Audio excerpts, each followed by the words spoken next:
Hello, everyone. It's Shane Kanto, your Wasteland reviewer, and welcome to Lost in the Wasteland, my weekly interview show where I learn a little bit more about somebody else's perspective on movies. And joining me as special guest for this episode is filmmaker Caleb Harris. Thank you so much for coming on. Thank you so much for having me. Yeah, hi everybody. Very excited to be coming on. Yeah, my name is Caleb Harris. I am a director. Just recently directed my first debut film called Gothic Slayers. Originally from Iowa, now live in Los Angeles, where I work in the industry, doing a lot of music videos and corporate Mhm. commercial stuff. And yeah, this was kind of my first chance to kind of show what I could do as a director for narrative. So excited to be here and Awesome. chatting with you about it.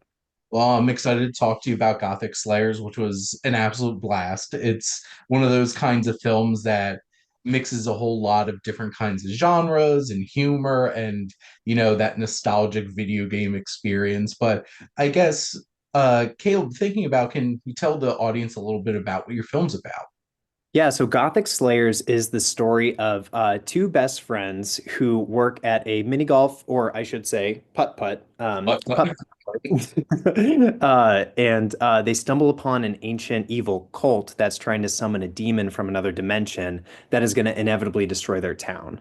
So it's kind of up to these two, we'll call them Yahoos, to kind of band together, battle the cult, save the town, and that's kind of the surface level examination of the film. And then, kind of at its core, it is this like coming of age story of two best friends and kind of trying to figure out like where you belong and what you really want for your life and for your future. And along the way, we've got a lot of colorful characters. We've got a lot of and wacky things happening, special effects, really cool animation. And yeah, it's really the movie to me is kind of it's a story that I always loved, watching when I was growing up. Just these like heartfelt buddy comedies that, they leave you not thinking too hard at the end of it. You're just kind of there enjoying the ride and having a good time. Absolutely. And Caleb, I guess, because really at the core of this is that friendship coming of age kind of story. Were there particular things that you were drawing upon from your own experience growing up that you feel like made their way into this film specifically? Totally. Yeah. When Ben and Dylan, who play the main characters in the film, they're also the Mhm. writers for the project. When they first approached me with the script and everything, I connected with a lot that was already on the page and like the bones of everything that they kind of wanted to tell were there. But I really wanted to develop that specific relationship because it was important to me in my past and like how I kind of got started in the industry. Um, I had a best friend who like I did everything with. He made movies all through high school, and through life, you end up kind of separating a little Mhm. bit. People have different things that they want for their life.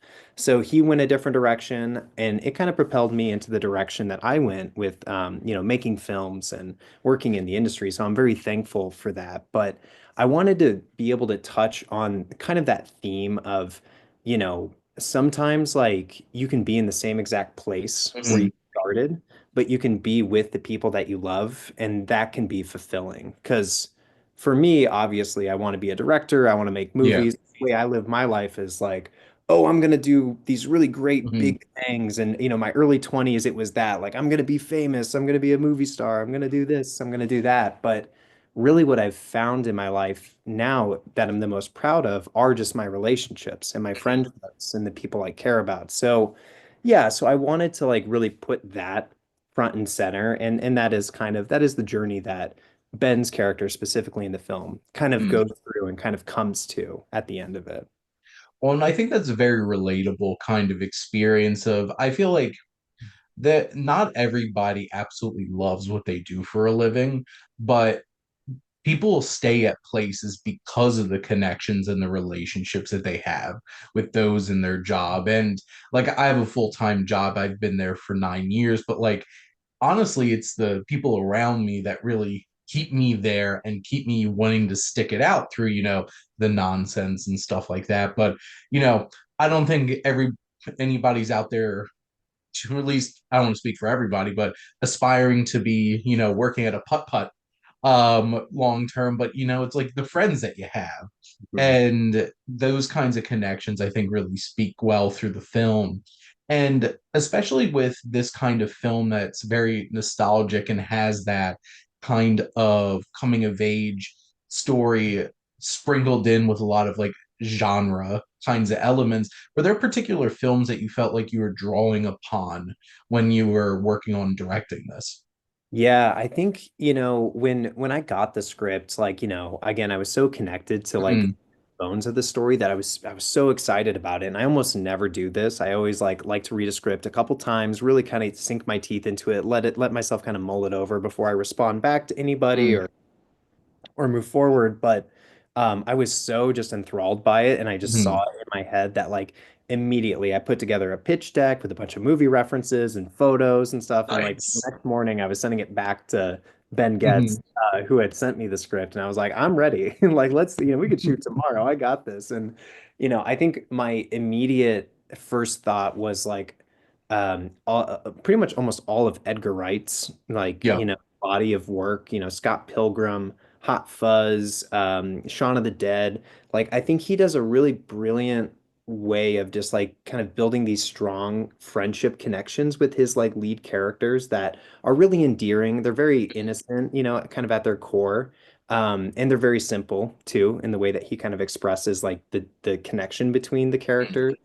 And so I was immediately drawn to like that kind of storytelling. And then obviously Scott Pilgrim with like the mixed media Yeah. format and the kind of stuff that he did. But also some of my favorite buddy comedies of like, the 90s, or like Bill and Ted, like Mm, those kinds of films, Pineapple Express, Super Bad. I grew up on watching these films late at night with my friends, eating yeah. popcorn. And so I kind of was kind of drawn to that style and era of comedy, which is what we really tried to kind of capture and visually represent in the film.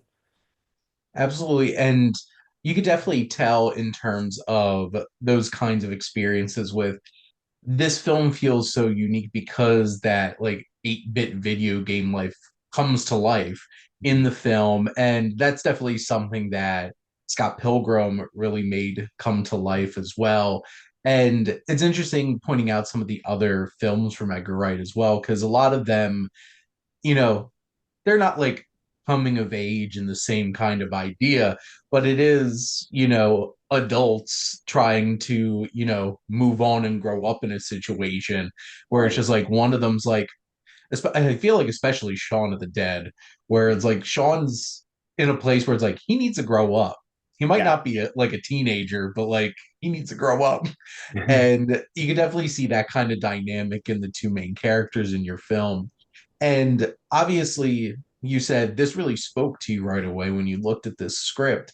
I guess, does this bring back any kind of like experience of like playing video games yourself and stuff like that that really made you feel passionate about bringing that to life in this film?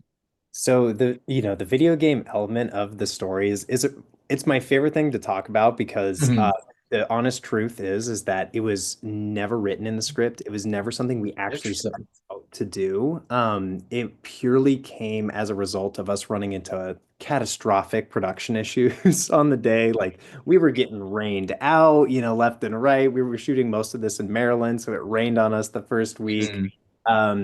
The final fight sequence where we have a lot of this animation, like we just could not practically pull off the stunts and things that were needed. And so we were kind of put in this like position where it's like, okay, well, we don't have the money to go back and reshoot any of this stuff. We need to find a way to fill these gaps in the story because it was already so tight. When you're Yeah.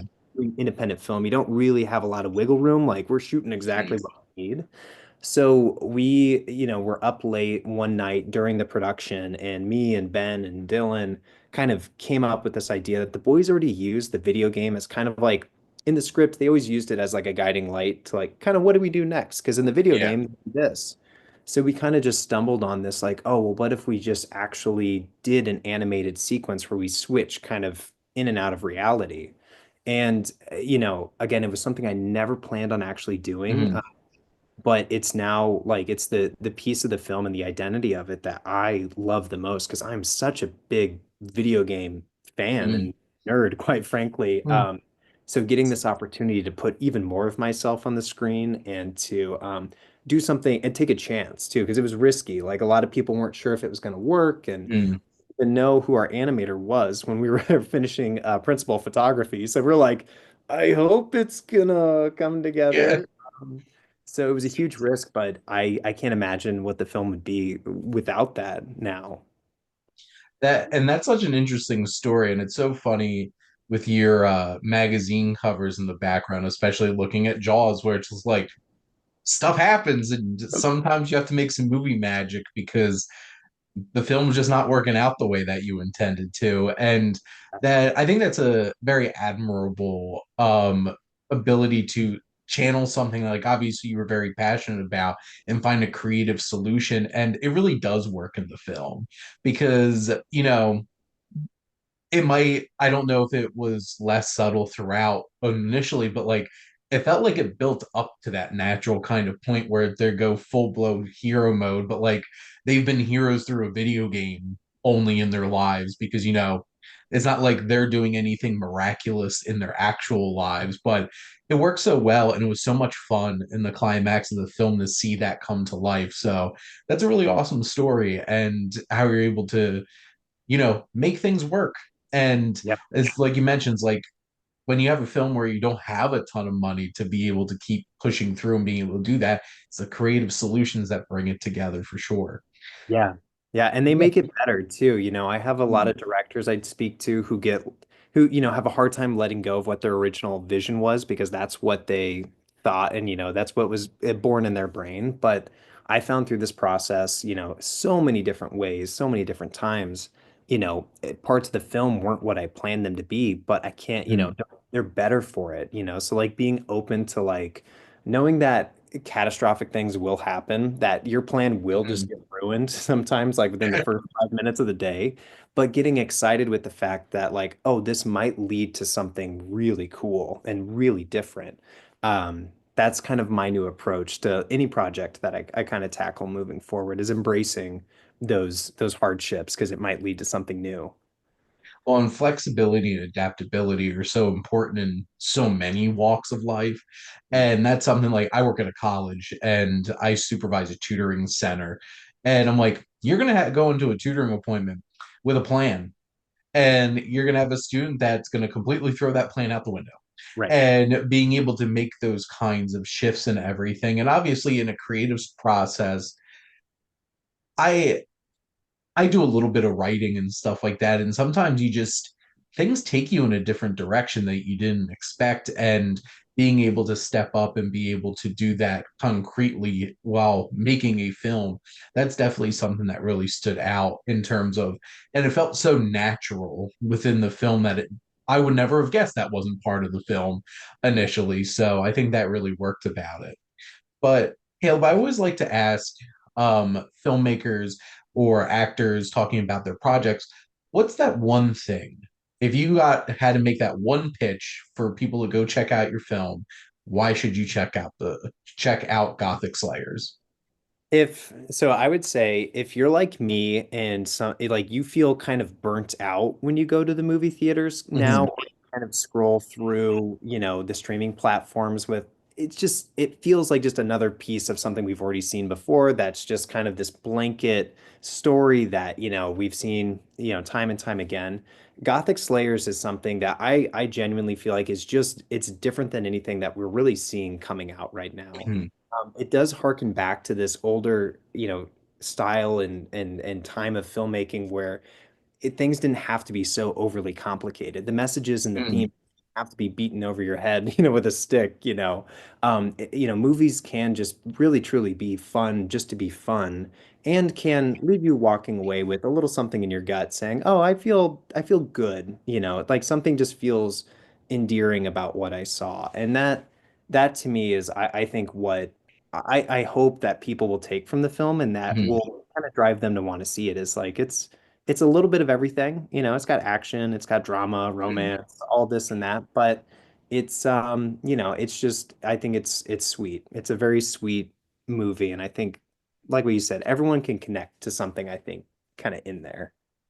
Absolutely. It's certainly a fun, endearing experience that does capture something that all of us go through in terms of coming of age and trying to, navigate friendships and stuff like that.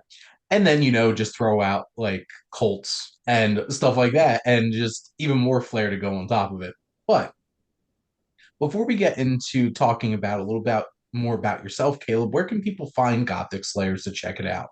So Gothic Slayers right now is available on Amazon, Apple TV, Fandango, Google Play, YouTube, Cranked Up TV. So pretty much anywhere that you can buy or rent on any kind of Hmm. streaming platform, you can find it there. And the best thing that you can do to support us, not only in just renting the film, but also just letting us know what you thought about it.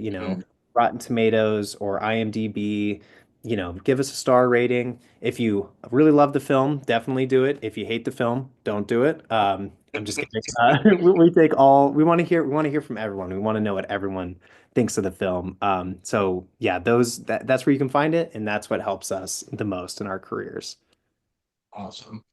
Now, Caleb, I really appreciate you taking the time to chat about Gothic Slayers, and you all should definitely go check out the film. It's a lot of fun. It's one of those kinds of films that you could definitely like turn on, and if you need a fun night of just unwinding after work or after a long week, it's something that you could definitely enjoy a lot of. Now, let's dive in a little bit about yourself, and I always like to start with the question that everybody loves. What's your favorite film? Oh yeah, and I'm sure you get the same answer. It's like, how can I possibly choose one when there's so Yep. many? I thought about this all day today. And I Mhm. have this is my clean wall, and then I have a conspiracy wall over here with a bunch of red yarn and stuff where I've got like, a bunch of different thought trails. But I think my favorite movie of all time, I think, is Lord of the Rings, Fellowship of the Ring. I it used to be my least favorite one in the trilogy when I was younger. I did not appreciate it when I was a youngin', but now I can turn on that movie, and I just like I'm in the world, yeah, it's a perfect film. Yes, the Lord of the Rings films are my favorite films. And so I could definitely appreciate that. And that what I love most about them is that each of them gives you something different. Obviously, like Return of the King's still the one that stands out most to me. It's that big, epic kind of conclusion with all the emotion and the weight of everything and the scale. And Two Towers does something really hard, which is bridging the gap. But there's so many things that really work about it. But Fellowship's like the perfect fantasy adventure because it is through and through an adventure film before it gets into like the war and all of those things that come in with the Two Towers. And it's just so many moments just stand out so perfectly about it. So I can certainly appreciate your choice with the Fellowship. Yeah, and the brilliance too, I think in Fellowship is like kind of like what you're saying is the fights and like everything was scaled down, Mhm.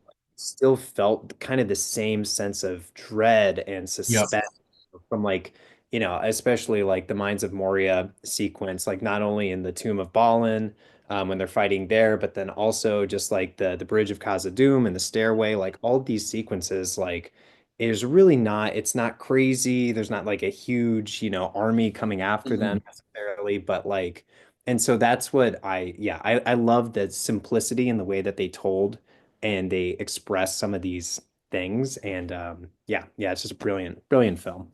Well, and especially with Peter Jackson's direction, he's a filmmaker that can do it all. And it's very evident how he's able to balance so many tones. And I think Howard Shore did a lot of heavy lifting in terms of his score and being able to deliver so many different heights of themes and music all into one film and get so many different kinds of emotions. But I know I was what 10 years old when I saw that in theaters and just seeing some of those moments as a 10-year-old just blowing your mind in the theater. And they still do as I'm sitting at home and watching them, how many years later it's next year's going to be 25th anniversary of Fellowship, which is wild. So, Crazy. And the VFX, like everything still holds up to this day. Like, yeah, Balrog is like looks amazing. better than anything I see, any monster I see in modern movies now. Like it's Mm, crazy. it's crazy. Now, thinking about going back and remembering some of those early memories, what's your earliest memory of going to the movies? So my earliest memory about going to the movies was I used to go see all the Harry Potter films like right when they would Mm, come out. I'd go like the midnight show release, and my grandfather would take me to all those. Bless his heart, and mhm, but he had a tendency of falling asleep in the theater and snoring really really loud. So I just remember like when Sorcerer's Stone came out. I think I was in like first or second grade. And mhm. he's snoring just so loud, and the whole audience is just fed up with it. So people are throwing popcorn at us. They're like yelling at me to wake him up. But I was just so like entranced with like what was happening on screen. I didn't even Mhm. notice. But I just remember, yeah, people throwing stuff at us and trying to wake him up. And he bless him for taking me there, but Yeah. he not feeling it. Those were definitely films that really were impactful in my experience growing up. And, they used to come out in, November time and stuff like that. And I'm a November baby. So those were like birthday movies I would go see. And then they wanted to chase more money. So then they moved into the summer. And even going all the way up to, I think what Definitely Hallows Part Two came out in 2011, so that was the summer after my first year of college, and just being like having that, just growing up with them, that Yeah, was such a wonderful experience. And no matter how much I have reservations about them remaking them, especially so quickly, um, knowing that there's going to be a whole new generation of kids that are going to grow up with Harry Potter, I think is really special. So, I could get over myself being an adult now and just being like, why are you trying to ruin my childhood? But those kind of experiences for sure. totally agree. Now, thinking about a couple other favorites types questions, but what's your favorite genre of movie?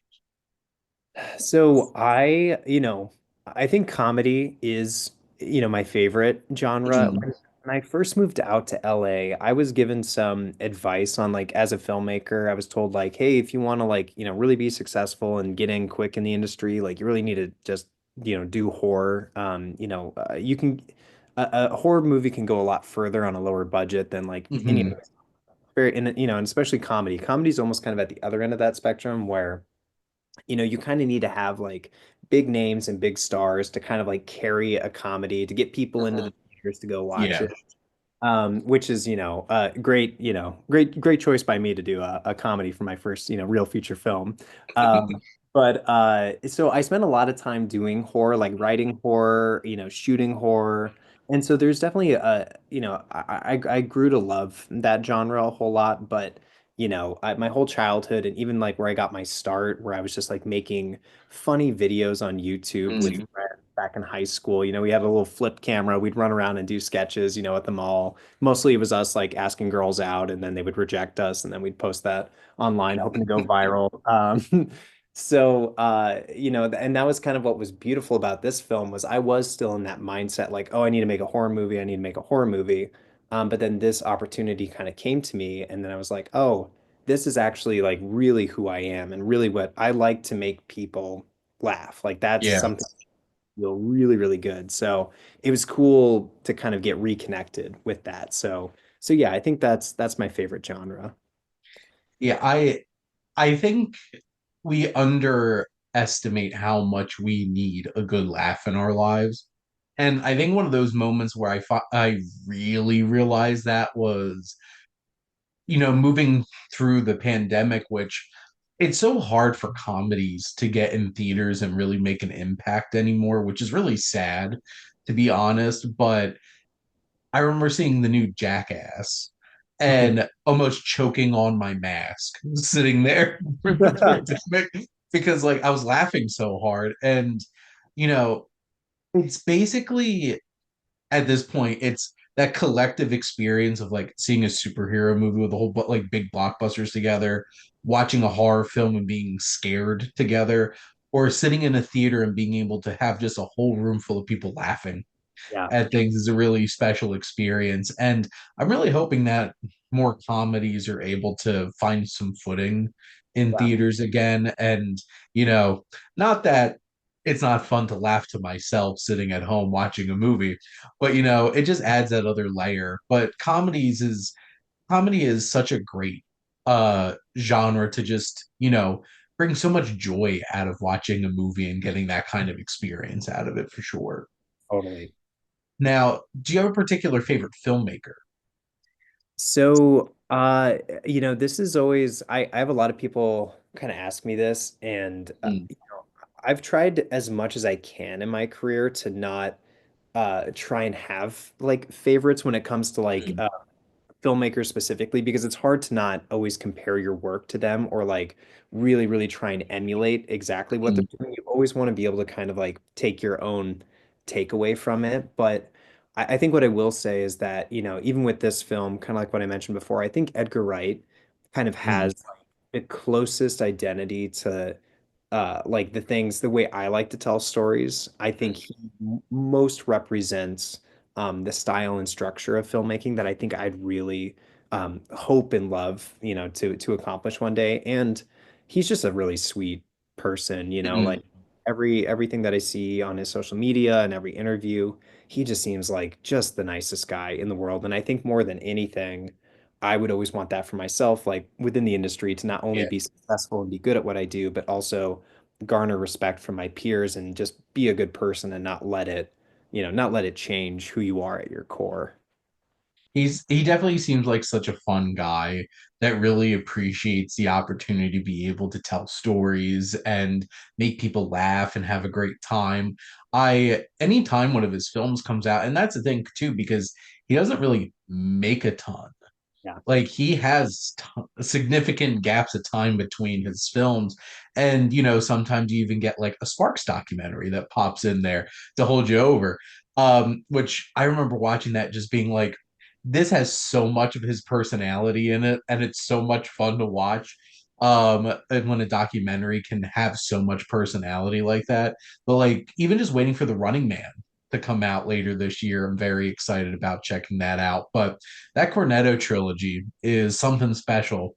And I think like my favorite of them is The World's End. And I feel like that's probably the one that is least chosen as the favorite, but there's just something about it, especially growing older and how mature that film, not only how stupid some of the characters can be, but also how mature the journey that they go on. And also, I love me some sci-fi and some body snatcher stories for sure. Yeah, and Um, they did with Nick Frost and Simon yes, character was real, like, because I was like, oh, okay, so I love all of his films. But I'm like, okay, I know what this dynamic's going to be, and then within the first 2 minutes, I was like, oh no, he's doing something new, and it was fun, it was different, and yeah, yeah, that's a good one. yeah. Simon Pegg getting to be the screw up of the pairing this time around was something refreshing. And also, there's some moments in that really hit me emotionally, Oh yeah. because they have a lot of trauma at that point in their lives, which is very interesting in how they explore that. But getting in front of the camera, who are some of your favorite actors or actresses? So I think my favorite actor of all time, not only just because of what he's done on screen, but Mhm. also I had the experience of actually getting to meet and work with this person, is Johnny Depp. Um, Awesome. his work, is just like he's so stunning and so talented. And I had this like rare opportunity where I got to work on the documentary for the movie Blow. And Oh. I was one of like five people in the crew. It was super intimate. We went to his house to like shoot this documentary. I was just in the lighting team for it. But it was really cool because we just got to hang out with him for like four Mhm. or 5 hours. And like he was just talking to us about like his life and his process. And to make a really long story short, I was still acting at the time and I had just bombed a DreamWorks audition. I had snuck my way into a voiceover DreamWorks audition. I bombed it, did a terrible job, got laughed out of the room, and then proceeded to get the call to do this job. Hmm. So I showed up and he asked me where I had been before coming to the shoot because I was all dressed up. I was looking nice, and usually the Yeah. grip doesn't look nice. So I told him, and he kind of gave me a little pep talk and said like, "Hey, don't give up." And like it took me 15 years to get where I wanted to be. So don't give up. If you're doing what you love, then you're on the right path. And I was ready. I was driving on the 405 after I got, Mm. my rejection, crying, as most people do on the 405. Um, but I was ready to quit. I was ready to throw in the towel that day, and just by pure luck and happenstance, like I had this experience with Johnny, and he changed my life, and yeah, so just he's by far, I think, my favorite actor as again as a performer and just as a person as well too. Well, and that's really awesome, especially being able to have such a special, significant moment with somebody that made an impact in terms of just what they can tell you and give you advice in a situation. And especially for someone like Johnny Depp, who's been through a lot of interesting ups and downs in his career, especially, and escaped just being like that cute guy from a TV show, and then completely reinventing himself, just being the weirdo in so many Tim Burton movies, but bringing so much empathy and emotion into them. And I think I'm trying to remember what the film was that I watched that really made me think it's like, oh, there's the more than just like him being like an eccentric weirdo, which like he's really good at too, mind you. But like even watching something like Ed Wood, which also has so much passion to it, just about filmmaking and like, did Ed Wood make good movies? No, but he loved making them, and I think that's one of like the interesting passions about it. But that was a film like he's just so good in that in terms of what he's able to offer as an actor for sure. Yeah, and like Dead Man too. Like Mhm. that's another like great, like it's just so different than, anything that like really that I knew him for because I grew up with him as Captain Jack Sparrow. So then to go back and watch some of his older work and, and Yeah. get these like really different things where I'm like, is that really him? Like that where are the dreadlocks and where's the Captain Jack Sparrow walk? That's not him. So yeah, he's yeah, just very talented, great range and just again like just a great person. So I'm just yeah, thankful I got to meet him and yeah. Awesome.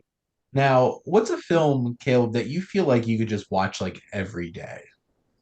So on the topic of Johnny Depp, Pirates of Mhm. the Caribbean, Curse of the Black Pearl, I Mhm. think is just every time I watch that movie, I'm always just having a great time. It's Yeah. just so fun and whimsical. The music is so good.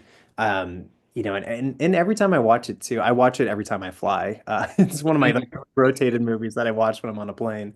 Um, but yeah, it's another just great example of a perfect film that's got just a Yeah. little bit right amount of romance, the right amount of action, the right amount of comedy, the right amount. It's just perfect. So yeah, those are the kinds of films that I would aspire to hopefully make one day. And I feel like two interesting things about that film. One, I feel like that's one of those kinds of films that after a while people just kind of take for granted because the amount of times I've watched that on the USA network, just randomly being on TV, after a while, you kind of lose the sheen of just how special of a movie it is that you've watched it so many times. But really taking a step back and thinking about, I put that in a very special category of like, they don't make adventure films like this anymore. Right. And it's sad. And like, I really enjoy the second and the third one as well. But even by the third one, it has a very different kind of vibe to it. And but that and like 1999's The Mummy, those are films that just have that sense of adventure that you just don't really get anymore. And it's special being able to watch something like that. And hopefully some people start making more films like that because we could use them. Because I think adventure is such a wonderful genre of movies to be able to just go on a ride with for sure. Now, what's a film that you feel like you connect with because it relates to another interest of yours? Hmm. Yeah, I feel like honestly, Scott Pilgrim versus the World, Hmm. like again for me, like I grew up, I never did my homework. I was a very bad student. And so I would just play video games, my Yeah, SNES, my N64, or, whatever game console I had at the time. And, so to be able to like, and also comics as well, too. Like I'm a big yeah, comic book.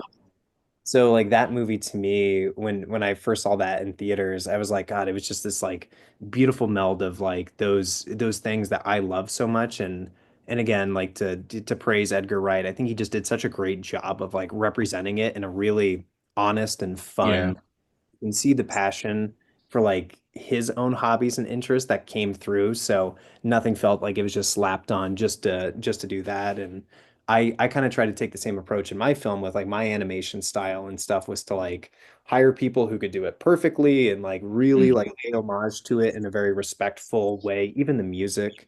yeah. Who was like passionate about that kind of music, who was able to like incorporate that into it. So yeah, yeah. Scott Pilgrim versus the World. It just everything Edgar Wright touches, is just like can't There do you no go. wrong. I'm sitting here staring at my GameCube across my office, and I have logged many of hours playing video games, and there's not a ton of video game adaptations that are particularly great, but like something like Scott Pilgrim channels that energy and passion for video games in such a unique and fun way for sure. Now, who's a movie character you feel like you connect with on a personal level? This one's fun. So when I was young, I always, one of the first movies that I had on VHS was Empire Strikes Back. And I used Mm, to always pretend that I was Luke Skywalker running through Dagobah, doing mm. flips and turns and all kinds of stuff in the backyard. And I continue to grow into like a really big Star Wars fan, and I think that like prior to like the newest trilogy, I think that came out like, the media from the original trilogy to the books and the comics and stuff, that Luke Skywalker is just like one of the most like incredible characters that I think I've ever Mhm. like read, or felt like I've been a part of their journey. And honestly, like, that good-natured side of him, where it's like you never give up hope and, never give up on people specifically, is something that I've always aspired to as a person. So, yeah, yeah, Luke Skywalker's had a huge impact on my life. Yeah. And let's ignore Rise of Skywalker and and Last Jedi. We'll just ignore that Luke. it's it is something special because he for many people is like the purest form of the hero Right. and the hero's journey because like at this point how many people have grown up on Star Wars? A lot. That's the answer to that question. And Luke Skywalker has just been that hero for so many people. And it's true looking at Return of the Jedi and just him refusing to give up on his father and the man that's behind that mask and draped in darkness. And that's a very powerful thing. And, that's, I feel like that's the kind of trait that's really important in a hero is that they care that much about people that they'll not stop to be able to save them, even on that kind of level, for sure. Now, what's a film that you love that you feel like would surprise people? So one of my guilty pleasures, and typically it's when I've a couple beers too, is Yes. Kung Fury. I don't know if you've seen that. Uh, Yes. I love that movie. It is so insanely over the top and ridiculous and Yes.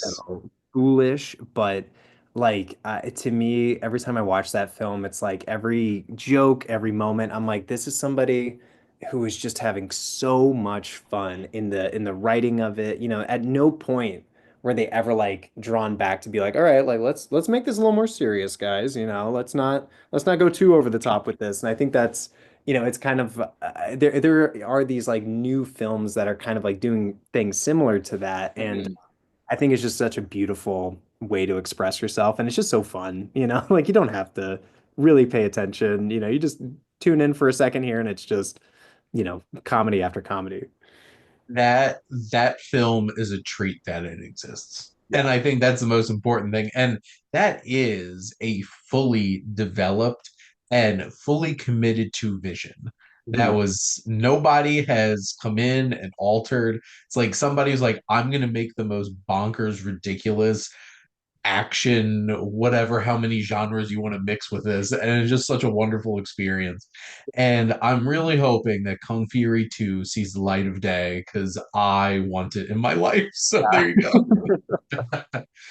Now, my last question I always like to ask, but Caleb, what do you love most about movies? I think what I love most about movies is their ability to kind of pull us out of the space that we're in, whether that's like we want to be scared, we want to laugh, we want to cry, we want to do it's such a beautiful a style of art to kind of pull us out of our everyday lives and kind of become someone or something different for a little bit. When I grew up, that's like really what I was looking for was like a way out of my house and out of my head Mm, and always being able to come back and, you're always going to have, your movies on your shelf that you can pop in and then you can be whoever you want to be in that moment. You can go along on this journey.